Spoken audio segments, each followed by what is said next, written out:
الحسين عليه السلام ان استطعت ان تصرف عنا. میرے بھائی عباس، اگر ایک دن کے لیے تم انہیں روک سکتے ہو تو روک دو، تاکہ اس رات ہم اپنے پروردگار کی عبادت کر سکیں.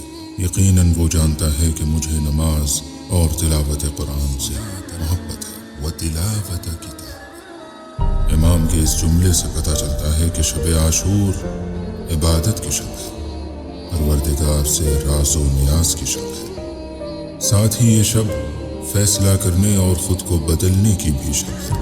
شب عاشور کو لیے گئے فیصلوں کی کچھ تاریخی مثالیں ہم سب نے سنی ہیں.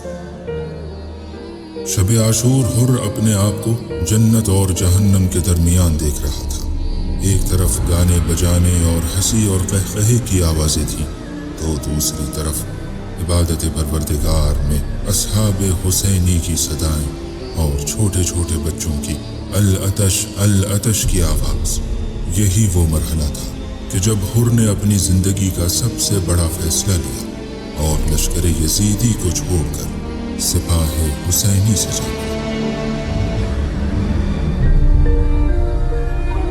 دوسرا موقع وہ تھا جب امام حسین علیہ السلام نے چراغوں کو بجھا کر اپنے اصحاب کا امتحان لیا.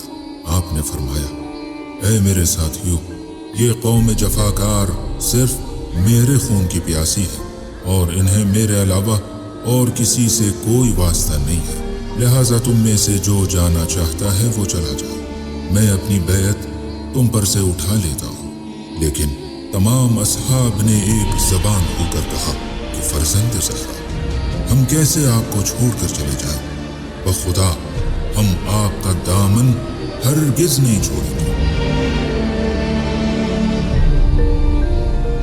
تیسرا موقع وہ تھا جب امام نے نافع بن ہلال سے فرمایا، نافع، تمہارے گھر والے تمہاری دوری برداشت نہیں کر سکتے، تم ان کے پاس واپس چلے جاؤ. جواب دیتے ہیں، فرزند پیغمبر، اگر آج آپ کی نصرت نہ کر سکوں تو قیامت کے دن پیغمبر کو کیا جواب دوں گا. چوتھا موقع وہ تھا جب امام حسین علیہ السلام نے جناب عقیل کے بیٹوں سے فرمایا، اے عقیل کے بیٹوں، تمہارے لیے مسلم کی شہادت کافی ہے، میں تمہیں اجازت دیتا ہوں کہ تم چلے جاؤ.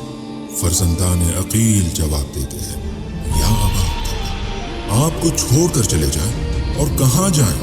کل اگر لوگ ہم سے پوچھیں گے تو ہم کیا کہیں گے کہ اپنے امام کو دشمنوں کے درمیان تنہا چھوڑ کر ہم جان بچا کر واپس چلے آئے ہیں؟